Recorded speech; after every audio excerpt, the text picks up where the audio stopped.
நடக்க இருக்கிற ராதாகிருஷ்ணன் நகர் இடைத்தேர்தலில் எங்களுடைய நாம் தமிழர் கட்சியின் வேட்பாளராக கால் நூற்றாண்டுகளுக்கு மேலாக தமிழுக்கும் தமிழருக்குமாக உறுதியாக நின்று போராடி கொண்டிருக்கிற தமிழ் தேசியவாதி, மிக மூத்த கம்யூனிசவாதி காசி உதயத்தினுடைய அன்பு மகன், எங்கள் கட்சியினுடைய இதயமாக இருந்து இயங்கிக் கொண்டிருக்கிற தமிழன் தொலைக்காட்சியினுடைய நிறுவனர் எங்கள் அண்ணன் கலைக்கோட்டு உதயம் அவர்கள் போட்டியிடுகிறார்கள். இரட்டை மெழுகுவர்த்தி சின்னத்தில் இந்த ராதாகிருஷ்ணன் நகரில் போட்டிடுறாங்க. நாளைக்கு காலையில் நாங்கள் கட்டுத்தொகை கட்டுறோம்.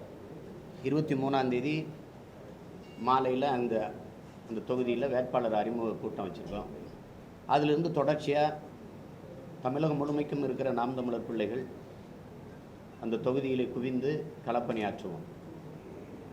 இந்த மண்ணுக்கும் மக்களுக்குமான உண்மை நேர்மையான தூய அரசியலை தூக்கி சுமந்து வருகிற பிள்ளைகள் நாங்கள்.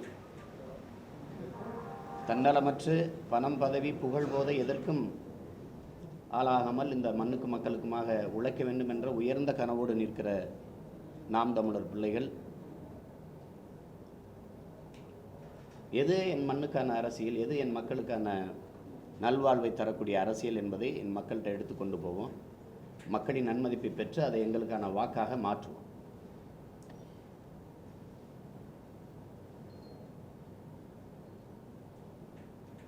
அவ்வளோதான் செய்தி. வேறு எதாவதுனா நீங்கள் கேளுங்க சார்.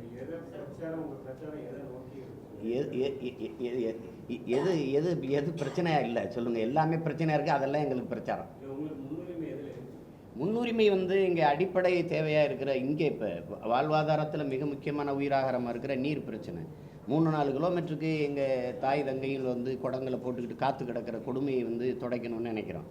நீண்ட காலமாக நாங்கள் அதை எங்கள் ஆட்சியின் செயல்பாட்டு வரைவிலே தண்ணீரின் தேவையில் உங்கள் பிள்ளைகள் தண்ணீரை அடைவோம், வீட்டு வாசலில் குழாயை கொண்டு வச்சு கொண்டாந்து குடிநீர், தூய குடிநீரை தருவோம்னா அது போய் சேரலை என் மக்களுக்கு. இப்போ பாருங்கள், 10 ஆண்டுக்கு வேண்டிய மழை பெய்ததுன்னு சொன்னாங்க. 10 மாதத்துக்கு வேண்டிய குடிநீரை சேமிக்கலை. வீட்டுக்கு வீடு மழை நீரை சேமிக்கிறோம். சரி, நாட்டில் இவங்க எவ்வளவு சேமித்தாங்கன்னு பாருங்கள். எல்லாருக்கும் தெரியுது. இருக்கிற ஏரிகளை பாதிக்கு மேலே தின்னாச்சு, தூத்தாச்சு. சரி, இருக்கிறதையாவது தூர்வாரி ஆழப்படுத்தி அந்த நீரை தேக்கி அதை குடிக்க பயன்படுத்துகிறதா இல்லை. இப்போ மலைகளை கல்குவாரியை தோண்டி எடுத்துட்டு அதில் இருக்கிற குழியில் நீண்ட காலமாக தேங்கி இருக்கிற அழுக்கு நீரை குடிநீராக பயன்படுத்தலாமான்னு யோசிச்சுருந்தா அதை குடிச்சிட்டு காலரா எத்தனை பேர் சாகிறது? அப்புறம் அதை தடுக்கிறதுக்கு எப்படி போராடுறது? இது ஒரு அடிப்படையே இல்லை. இப்போ எல்லாம் அணுவில் மின்சாரம் தடை இல்லாமல் வருங்கிறாங்க. மின்தடை ஏற்படுறதுக்கு வாய்ப்பே இல்லைங்கிறாங்க. ஒரு நொடிக்கு 4 தடவை நின்று போகுது என் வீட்டில் மின்சாரம். இப்படி இருக்குது. இந்த அடிப்படை தேவைகளை முன் வச்சு அதுவும் அந்த தொகுதியில் இருக்கிற அந்த குப்பை கொட்டப்படுகிறது, அடிப்படை கழிவுநீர் வெளியேற இல்லாத வசதி, இதுகளெல்லாம் முன்னிறுத்தி தான் நாங்கள் எடுத்துக்கிட்டு போவோம். நீண்ட காலமாக எங்களுடைய நோக்கம் மனிதனுடைய அடிப்படை உரிமையாக இருக்கிற, அத்தியாவசிய உரிமையாக இருக்கிற கல்வி, மருத்துவம் பொதுமையாகணும், அது இலவசமாகணும், சரியாக சமமாக தரமாக எல்லாருக்கும் கொடுக்கப்படணும். இப்போ அம்மையார் ஜெயலலிதாவுக்கு உடம்பு முடியல, பல 1000 கோடி ஒதுக்குறாங்க நிர்வாகத்துக்கு, அரசு மருத்துவமனைகளுக்கு. அரசு மருத்துவமனை இருக்குது, கட்டடம் சிறப்பாக இருக்குது. ஆனால் அதில் போய் அவங்க அவங்க தனியார் மருத்துவமனையில் தான் போய் படுத்து மருத்துவம் பார்த்துக்கிறாங்க. இப்போ ஐயா கலைஞருக்கு முடியல, அவர் போய் காவேரி மருத்துவமனையில் தான் படுத்துக்கிறாரு. அப்படின்னா அரசு மருத்துவமனை இருக்குது, அது ஏன் அதில் போய் படுக்க முடியல? தரமாக இல்லை. ஏன் தரமாக இல்லை? அப்போ அது யாருக்கான மருத்துவமனை? அப்போ ஒரு நாட்டின் முதலமைச்சருக்கு கிடைக்கிற மருத்துவம் ஒரு சாதாரண குடிமகனுக்கும் கிடைக்கணும். அதுதான் சரியான ஜனநாயகம், சரியான ஆட்சி முறை. அப்போ அந்த நிலையை கொண்டு வரணும்னு நாங்கள் நினைக்கிறோம். அப்போ அதுபோல் ஒரு நீண்டகால நோக்கத்தோடு பெருங்கனவோடு எங்கள் பரப்புரை இருக்கும். கல்வி, மருத்துவம் இலவசம், சரியான பாதை வசதி, தடையற்ற மின்சாரம், அனைவருக்கும் வேலைக்கு அனைவருக்கும் கல்வி, கல்விக்கேற்ற வேலைக்கேற்ற சம்பளம், அதை கௌரவமான பிழைப்பு. இந்த இலவசங்களுக்கு கையேந்தி நிற்கிற ஒரு கேடுகட்ட நிலை. வேளாண்குடி மகன் தலைநகரில் போய் மண்டையோட வச்சுக்கிட்டு கோமணத்தை கட்டிட்டு போராடிட்டு இருக்கான். அது கூட நிற்க ஒரு கூட்டம் இல்லை. 200 பேருக்கு மேலே வேளாண்குடி மகன் செத்து கிடக்கான். உழவன் செத்துருக்கான். உழவு இல்லைன்னா உணவு இல்லை, உணவு இல்லைன்னா உயிர் இல்லை, உயிர் இல்லைன்னா உலகு இல்லை. அதுதான் உழுதுண்டு வாழ்வாரை வாழ்வார் மற்றவரெல்லாம் தொழுதுண்டு பின் செல்பவர் என்று வள்ளுவர் பெருமகன் பாடுறாரு. அப்போ அந்த உழவன் செத்து கொண்டிருக்கிறான், அதை பற்றி கவலைப்பட இங்கே யாரும் இல்லை. மிக்சி கொடுக்குறேன், கிரைண்டர் கொடுக்குறேன்னு இதில் அரசியல் இருக்குது, ஆட்சி முறை இருக்குது. மிக்சியை கொடுத்து கிரைண்டர் கொடுத்து அதை எதை போட்டு ஆட்டுறது, எதை போட்டு அரைக்கிறது? மீத்தேன் எடுக்கிறோம், ஹைட்ரோ கார்பன் எடுக்கணும், சரி எரிவாயுவை கொடுத்துறீங்க, அதில் எதை வச்சு சமைக்கிறது? அப்போ எங்கே இருக்குது அரசியல்? மண்ணை காப்பாற்றாமல் அதில் வாழ்கிற ஒரு உயிரினமாக இருக்கிற மனிதர்களை காப்பாற்ற முடியாது. வெறும் மனிதர்களுக்கு மட்டும் நாங்கள் ஸ்கூட்டிக்கு 50 விழுக்காடு மானியம் தரம்னு பேசி இங்கே ஒன்றும் பண்ண முடியாது. மண்ணை காக்கணும். மண்ணுனா மலை, காடு, கடல், ஆறு, ஏரி, குளம், குட்டை, யானை, புலி, சிங்கம், கரடி, கொக்கு, குருவி, சிட்டு, தேனீக்கள், பூச்சிகள், இதெல்லாம் காப்பாற்றணும். அதெல்லாம் வாழ்ந்தால் தான் மனிதன் வாழ முடியும். இங்கே எல்லாத்தையும் காலி பண்ணிட்டு எல்லாத்தையும் விற்று தின்னுட்டு எந்த நூற்றாண்டில் பார்த்துருக்கீங்க நீங்கள்லாம்? காடுகளில் போய் தொட்டி கட்டி விலங்குகளுக்கு தண்ணி ஊற்றுனது. காடுகளில் இருந்தால் இவனுக்கு அறிவு வந்துச்சு, அறிவில் இருந்தால் ஆறு வந்துச்சு, ஆறில் தான் நீர் வந்துச்சு, நீரில் இருந்தால் சோறு வந்துச்சு. இன்றைக்கி மனிதன் போய் தொட்டி கட்டி தண்ணி ஊற்றிட்டு இருக்கான். எல்லா சிங்கம் புலி கரடிக்கும் தண்ணி ஊற்றிட முடியுமா? கால கொடுமை. இதெல்லாம் மாற்றணும், துடைக்கணும்னு நினைக்கிறோம். அது கத்திக்கிட்டே வரோம். ஒரு நாள் என் மக்களுக்கு புரியும். அப்போ அவங்க எங்களுக்கானவர்களாக இருப்பாங்க, நாங்கள் அவர்களுக்கானவர்களாக இருப்போம். அதுக்கான ஒரு அரிய வாய்ப்பாக இந்த தேர்தலை பார்க்குறோம். அதில் மிக தகுதி வாய்ந்த ஒரு தலைவரை நாங்கள் எங்கள் கட்சியின் சார்பாக எங்கள் அண்ணன் கலைக்கட்டு உதயத்தை நிறுத்துகிறோம். எனக்கு முன்பிருந்து பன்னெடுங்காலமாக இந்த தளத்தில் போராடி கொண்டு வர்ற ஒரு தலைவர் அவர். அதனால் ஒரு பெருமையோடு அவரை இந்த ஆர்கே நகர் தொகுதியில் நாங்கள் நிறுத்துகிறோம். நாளைக்கு காலையில் போட்டி பல மணி யாரும் போகிறப்போ போட்டி போடலாம். எதை எடுத்து வைக்கிறோம்? எது அரசியல்? நாங்கள் இது ஒரு கருத்தியல் புரட்சி, அறிவாயுதம் ஏந்திய கிளர்ச்சின்னு நினைக்கிறோம். இப்போ என்ன செய்யும்? திமுக இந்த ஆட்சியை குறை சொல்லும், வேறு ஒன்றும் சொல்லாது. ஊழலை ஒழிப்போம், லஞ்சத்தை ஒழிப்போம்னா அது சொல்கிறதுக்கு அந்த கட்சிகளுக்கு அது ஒரு தகுதி எந்த கட்சியும் வச்சுக்கல. அப்போ தீபா அம்மையார் போட்டிட்டா கூட அவங்க நான் ஜெயலலிதாவின் உண்மையான வாரிசுன்னு சொல்லுவாங்க. என்ன செய்வீங்க? அதானே. அப்போ அப்படி இருக்குது. அதிமுக என்ன சொல்ல போகுது? அது கட்சியாக இருக்குது, கொடியாக இருக்குது, சின்னையாக இருக்குங்கிற சண்டையை தான் அது பேசும். அதுவா மக்கள் பிரச்சனை? இன்னைக்கு அது இல்லை. அது கொட்டும். நான் தான் ஒத்துக்கிறேனே. அவங்க என்னைக்கு ஒரு அரசியல் பேரியக்கங்கள் மக்களுக்கு சேவை செய்கிற அமைப்பு தாண்டி அது லாபம் ஈட்டுகிற நிறுவனமயப்படுத்தி விட்ட பிறகு, அங்கே உண்மை, நேர்மை, சத்தியம் செத்து விட்ட பிறகு பணத்தை தான் நம்பும். அப்போது இது போராடி பெற்ற சுதந்திரம், மாண்புமிக்க ஜனநாயகம், மக்களாட்சி, இதை வெறும் பணநாயகமாக மாற்றி நிறுத்தி இருக்கிறத ஏற்கிறோமா எதிர்க்கிறோமா? இதுதான் நம்மகிட்ட இருக்கிற கேள்வி. எதிர்க்கிறோம். அப்போ யார் எதிர்த்த சரி செய்கிறதுன்னு இருக்குது. அப்போ அந்த களத்துக்கு நம்ம எல்லாரும் போகணும். சொல்லிட்டாமல் அது பணம் தாங்க அப்படின்னா கடைசி வரைக்கும் முதலாளிகளுக்கு சுரண்டல் காடாகவும் முதலாளிகளுக்கான அதிகாரமாக தான் மாறிடுமே ஒழிய அடித்தட்டு உழைக்கும் மக்களினுடைய அவங்களுக்கான அதிகாரமாக வராது. அப்போ அதை மாற்றுறது யார்? எல்லாருமே விளைவிக்கிறோம், பணம் இருக்குன்னா அப்போ ஒப்பந்தம் ஏலம் விட்டுடலாம். தேர்தல் முறையை தூக்கிட்டு ஒரு டெண்டர் ஏலம் விட்டுடலாம். யார் யார் அதிகப்படியாக எடுக்கிறீங்களோ அந்த தொகுதியை அவருக்கு கொடுத்துருவோம் அப்படின்ட்டு. அப்படி தான் நீங்கள் உள்ளாட்சி பஞ்சாயத்து தேர்தலெலாம் வருது. ஒரு 5-10 லட்சம் தந்துறேன் ஊருக்குன்னா நீயே பிரசிடென்ட் பண்ணுற நிலைமைலாம் இருக்குது. இப்போ வந்துடுது. அது மாதிரி விட்டுடலாம். அதை ஒழிக்கணும். அது தேர்தல் ஆணையம் மிக கவனமாக இந்த தேர்தல் அமைப்பில் சீர்திருத்தத்தை கொண்டு வரணும். அப்போ நீங்கள் ஒரு பறக்கும் படைன்னு ஒன்று தேர்தல் ஆணையமே சொல்லுது. தஞ்சாவூர் அரவக்குறிச்சியில் ஏன் தேர்தலை தள்ளி வச்சிங்கன்னா அதிகப்படியாக பணம் கொடுத்துட்டாங்கன்ட்டு. அப்போ குறைந்த அளவுக்கு கொடுத்தா ஏற்குதா தேர்தல் ஆணையம்? அதுக்கு பதில் இல்லை. அதிகப்படியாக கொடுத்ததை எப்படி பார்த்தீங்களா? கொடுக்கும்போது பார்த்தீங்களா? பார்த்தா ஏன் நடவடிக்கை எடுக்கலை? கொடுக்குறதுல 10 பேர், வாங்கினதில் 10 பேர் கைது செஞ்சு சிறைப்படுத்தப்பட்டிருக்காங்களா? இல்லை. பார்க்கலைன்னா அப்புறம் ஏன் சொல்கிறீங்க? பறக்கும் படை பணம் கொடுப்பது வாங்குவது குற்றம். அப்படி செய்கிறவர்களுக்கு ஓராண்டு தண்டனைன்னு பதாகை எழுதி வச்சு பயனில்லை. கைது பண்ணி 6 மாதம் 1 வருஷம் உள்ள தள்ளி நடவடிக்கை எடுத்தால் 100 பேரை உள்ளது போட்டால் அச்சப்படுவான். அந்த அச்சம் பரவி காசு கொடுக்க வாங்க பயப்படுவான். இவன் நூதனமாக கண்டுபிடிச்சிட்டான். அங்கே கடலில் எண்ணெய் ஒட்டினதுக்கு அதுக்கு பரிகாரம் வீட்டுக்கு கூட 5000 கொடுத்துருது. அது 5000 அது ஓட்டுக்கான காசாக மாறிடுது. இல்லைன்னா என்ன பண்ணுறது? முதல் அது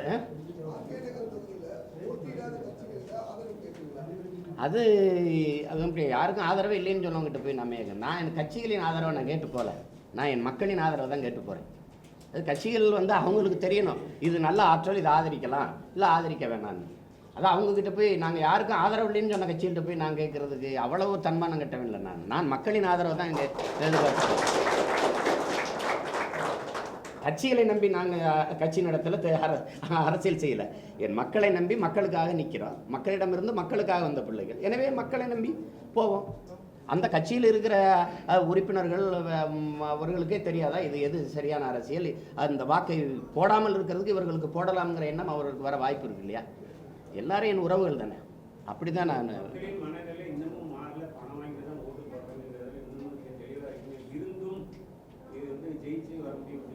இருந்தும்ங்கிறதே நாம் எப்படி சாக போகிறோம்? அப்புறம் ஏன் நம்ம சாப்பிட்றோம்? நம்பிக்கை தான் மாற்றிட முடியுங்கிற நம்பிக்கை. நான் எப்படி பார்த்தீங்கன்னா ஒரு போராட்டக்காரன், நான் ஒரு விளையாட்டு வீரர். கபடி விளையாடும்போது கடைசி நிமிடம் கடைசி ரைடுன்னு அறிவிப்பான் நடுவர் வந்து, கடைசியாக நீ பாடுற அப்படின்னு. அப்போ கூட 3 புள்ளி தேவைப்பட்டான்னு நம்பிக்கையோடு பாடி போகிற ஆளுங்க நாங்கள். வென்றுவோம்டா அப்படின்னு, அடிச்சுட்டு வந்துடுவோம்டா அப்படின்னு. நம்பிக்கை தான் மாற்றிட முடியும்னு தான். நீங்கள் லட்சக்கணக்காக கூடி ஜல்லிக்கட்டுக்கு போராடுவான்னு கனவா கண்டீங்க? பற்றி எரியுதில் அப்படி ஒரு நாள் ஒரு புரட்சி, இந்த கேடுகட்ட பணநாயகத்தை தூக்கி வீசணும்டான்னு ஒரு முறை வரும்ல. பெண்கள் எல்லாம் சேர்ந்து கடற்கரையில் உட்காந்துக்கிட்டு ஒரு கும்மி அடித்து பாடினது அந்த பெண்கள் எல்லாம் பாடுவாங்கன்னு யாரும் நினச்சாங்களா? இந்த ஒத்தாருவா, இந்த காசு வேணாம், கொஞ்சம் பவுனு வேணாம், எனக்கு ஏரிய தூர் வாரி தண்ணி கொடு போதும்னு பாடுவாங்கன்னா, அந்த புரட்சி தீ பற்றி எரியும் போது ஒரு நாள் காசு கொடுக்குறவனை செருப்பு விளக்குமாறு கொண்டு என் மக்கள் அடிக்கிற காலம் உருவாகுதான் இல்லைன்னு. அருகில் இருக்கிற கேரளா 1/2 கிலோமீட்டரில் இருக்குது. கேரளா என் எல்லையிலிருந்து அடித்தானா இல்லையா காசு கொடுத்தவன? இதே கட்சிக்காரர்கள் போய் அங்கே காசு கொடுக்கும்போது மக்கள் அடித்தானா இல்லையா? அப்படி ஒரு புரட்சி வரும், ஒரு நாள் வரும். வர அது எப்பங்க வர்றதுன்னா நம்ம தான் வர வைக்கணும். அதுக்கான வேலை தான் இது. சார், இப்போ ஜெயலலிதா மறைவுக்கு பிறகு நடைபெறக்கூடிய முதல் தேர்தலாக இருக்குது. அதுபோக கலைஞரும் தீவிர அரசியல் இல்லாத சூழ்நிலையில் இந்த தேர்தல் நடைபெறும். இது இந்த கட்சிகள் பெறக்கூடிய வாக்குகளில் பெரிய வித்தியாசத்தை ஏற்படுத்தும் நீங்கள் நினைக்கிறீங்க? கட்டாயம் ஏற்படுத்தும். மாற்றத்தை விரும்புகிற ஒரு தலைமுறை உருவாயிருச்சு. அது பெரும் எண்ணிக்கையில் உருவாயிருச்சு. அது இப்போ வரிசையில் நின்று வாக்கு செலுத்தணுங்கிற அந்த விருப்பம் அந்த பிள்ளைகளுக்கு வந்துருச்சுன்னா பெருமாற்றம் நடக்கும். இப்போ ஜல்லிக்கட்டுக்கோ அல்லது நெடுவாசலையோ போராடிய இளைஞர் மாணவர் பிள்ளைகள் எல்லாம் வரிசையில் நின்று வாக்கு செலுத்தினவங்கன்னு சொல்ல முடியாது. ஆனால் அவங்க செலுத்தணும். அந்த வலிமை மிக்க வாக்கு என்கிற ஆயுதத்தை வச்சு தான் இந்த அநீதியை, இந்த அக்கிரமத்தை, இந்த கொடுமைகளை வீழ்த்த முடியும். அதை பிள்ளைங்க உணர்ந்துட்டாங்கன்னா பெருமாற்றம் வரும். அது இது பண்ண முடியாது. இப்போ இந்த கட்சிகள் தலைமை இல்லைனாலும் கூட கட்டமைப்பு வச்சுருக்குது, நிறுவனம் மயப்படுத்தி வச்சுருக்கு. ஒன்றியம், நகரம், பேரூராட்சி, கிளைன்னு. அது இது ஒரு பிழைப்பு அரசியலாக மாற்றிருக்குது. அப்படிங்கும்போது நம்ம இந்த கட்சி விட்டு வேறு எங்கே போகிறது? சரி இருப்போம், இதிலே இருப்போம், இருக்கிறவரை வர்றவரை அப்படின்னு லாபம்னு இருக்குது. அது ஒரு நாள் உடச்சி சிதைக்கப்படும், அது மாறும்.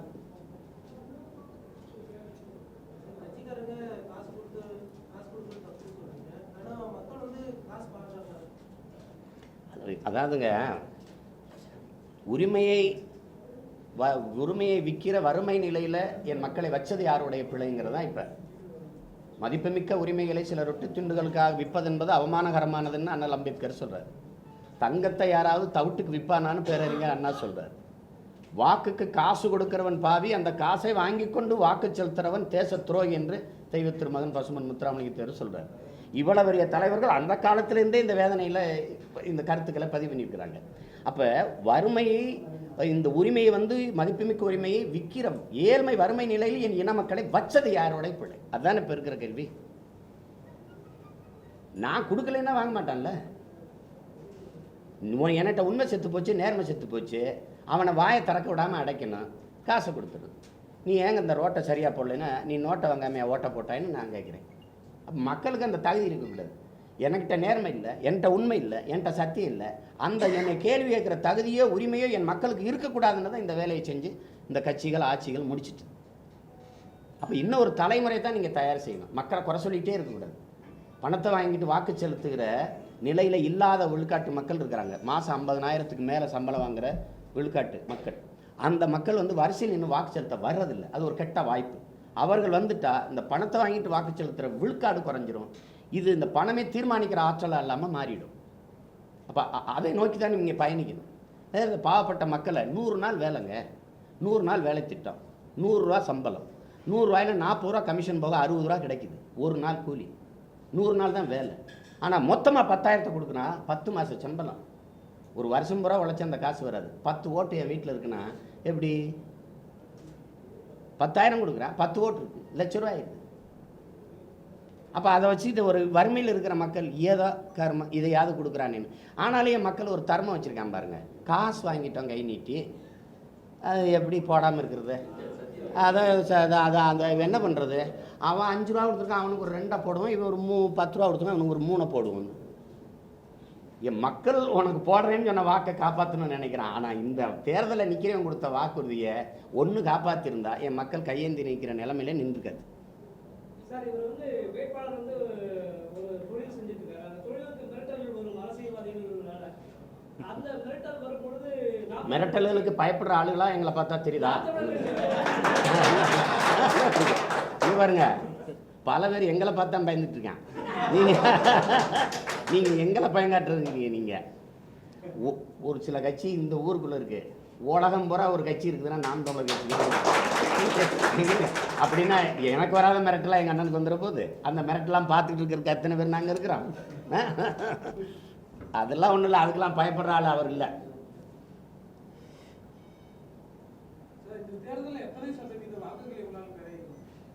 நான் ஒன்றுமே பெறாமல் கூட போகிறேன். நான் நம்பிக்கையோட களத்தில் நிற்கிறேன். நாங்கள் வெல்லணும்னு வாழ்த்துங்க, எங்களுக்கு துணை நில்லுங்க. ஒரு தூய அரசியல் வரணும்னு விரும்புனீங்கன்னா எங்ககிட்ட குறை இருக்குன்னா சொல்லுங்கள், திருத்திக்கிறோம், மாற்றிக்கிறோம், இதை சரி பண்ணுங்கள், இதை சரி பண்ணுங்கள், இதை சரி பண்ணுங்கன்னு. ஆனால் என்ன வாங்கினா நான் என்ன குறி கொடுப்பேக்காரனா ஜோசியம் பார்த்து சொல்ல சொல்லிடலாம் இவ்வளோ எனக்கு போடுவாங்க அப்படின்ட்டு. நான் வீழ்றதை பற்றி கவலைப்படுறதால நான் விளையாடுறேன். எவ்வளோ பெரிய விளையாட்டு வீரனாக இருந்தாலும் பீலையோ மரடோனாவோ ஒரே பந்தில் ஓடி போய் கோல் போட்டதில்லை. 10 வாய்ப்பில் ஒத்த வாய்ப்பில் தான் கோல் விழுகுது. எங்களுக்கு இது ஒரு வாய்ப்பு, விளையாடுறோம். மக்கள் நாங்கள் முன்வைக்கிற அரசியலும் கருத்தும் ஏற்புடையாக இருந்து எங்கள் உழைப்பு மேலே நம்பிக்கை இருந்தால் எங்களுக்கு வாக்கு செலுத்தட்டும், வெல்ல வைக்கட்டும். அதனால் மற்ற நிற்கிறவங்களாம் நான் வென்றே தீர்வேன், நான் வென்றுவேன், நான் தான் வென்றுவேன்னா 8 பேர் 8 எம்எல்ஏ ஆக போகிறாங்களா? இங்கே ஒரு எம்எல்ஏ தானே, ஒரு சட்டமன்ற உறுப்பினர் தானே. அது யாருன்னு காலம் மக்கள் தான் முடிவெடுக்கணும், நாம் முடிவெடுக்க முடியாது.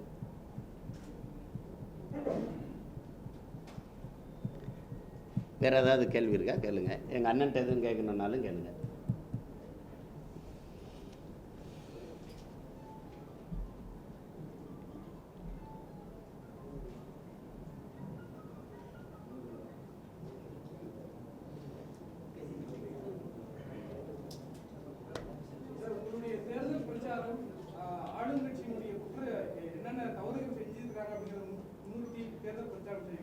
தவறை தவிர எதையுமே செய்யலையே.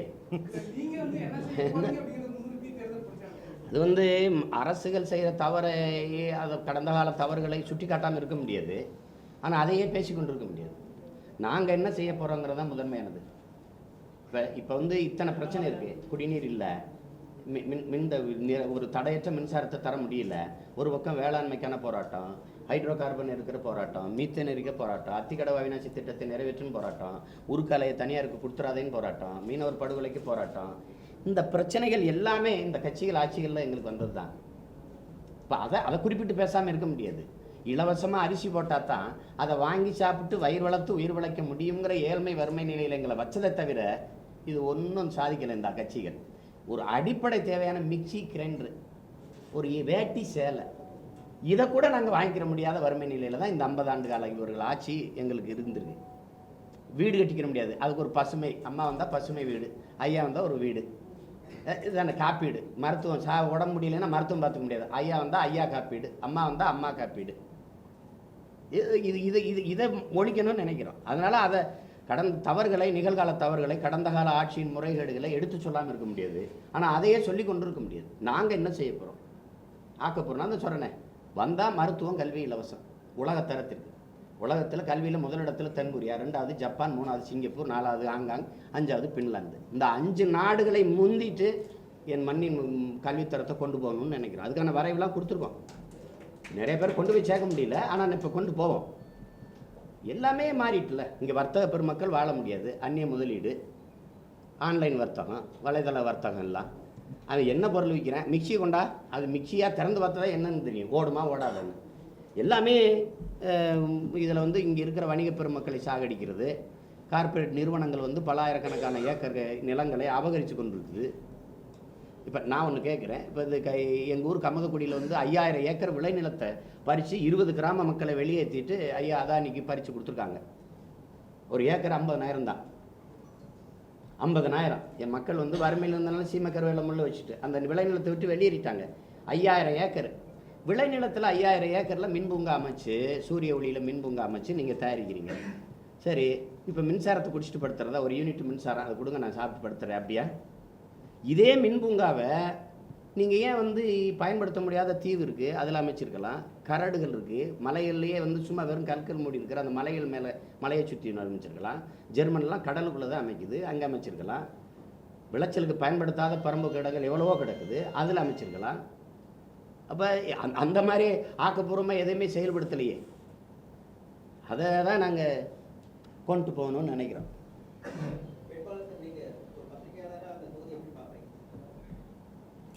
அது ரொம்ப பின்தங்கி இருக்கு. அதை முன்னேற்ற பாதையை கொண்டு செல்வதற்கான முயற்சியில் இறங்கலாங்கிறத நினைக்கிறேன். ஒட்டுமொத்த தமிழக பிரச்சனை பற்றி அங்கே எடுத்து சொல்றதுக்கு அந்த பகுதியுடைய பிரச்சனைகளை நீங்கள் அந்த பகுதியுடைய பிரச்சனையை கூடுதலாக பேசுவோம். ஆனால் ஒட்டுமொத்தமாக அங்கே பேசுகிறதுங்கிறது ஒரு தொகுதி அதை பார்க்க முடியாது. எவ்வளோ தூரம் இந்த இந்த இந்த நாடு இப்போ ஒரு தொகுதியில் பிரச்சனை அப்படின்னா இப்போ நீங்கள் வந்து அதை ஒரு தொகுதி பிரச்சனையாக பார்க்க முடியாது. உலகம் பூரா கவனிச்சிக்கிட்டு இருக்கிறபோது அங்கே மொத்த பிரச்சனையும் தான் எடுத்து வைக்கணும். எங்கோ ஒரு மீனவன் ஃப்ரிட்ஜை சுடப்பட்டானுங்கிறதுக்காக அது இங்கே இருக்கிற மக்களுக்கான பிரச்சனை இல்லைன்னு நகர்த்திட முடியாது. டெல்லியில் மண்டையோட வேளாண் குடிமகன் கோமணத்தை கட்டி போராடிட்டு இருக்காங்கிறது அது தஞ்சாவூர் விவசாயி, திருச்சி விவசாயி பிரச்சனைன்னு பார்த்துடக்கூடாது. ஆனால் அவன் உழைச்சி அவன் விளைய வச்சா தான் இங்கே ஆர்கே நகருக்கு சோறு வரும். எங்கே வரும்? அப்புறம் வீராண ஏரியிலேருந்து உனக்கு தண்ணி வரணும்னா வீராணத்துக்கிட்ட இருக்கிறவன் செத்துட்டான்னா அதை பற்றி நமக்கு என்ன இருக்குது அப்படின்னா ஆமாம்.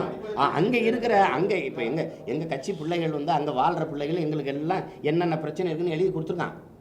அதை அறிக்கையாக கொடுக்குறோம், துண்டறிக்கையாக வீடு வீடு கொடுக்குறோம். அதையெல்லாம் நாங்கள் சொல்கிறோமே, நாங்கள் குறை தீர்க்க கேட்க வந்த பிள்ளைகள் இல்லை, குறை தீர்க்க வந்த பிள்ளைகள். அதை தான் நாங்கள் திரும்ப திரும்ப மக்கள்கிட்ட சொல்கிறோம். அதை வந்து அங்கே பேசும்போது இந்த பிரச்சனைகள் நீங்கள் எதிர்கொள்கிற இந்த பிரச்சனைகளை எல்லாம் நாங்கள் கட்டாயம் நிறைவு செய்வோம், அதை தீர்த்து வைப்போம்னு தான் கொண்டு போவோம்.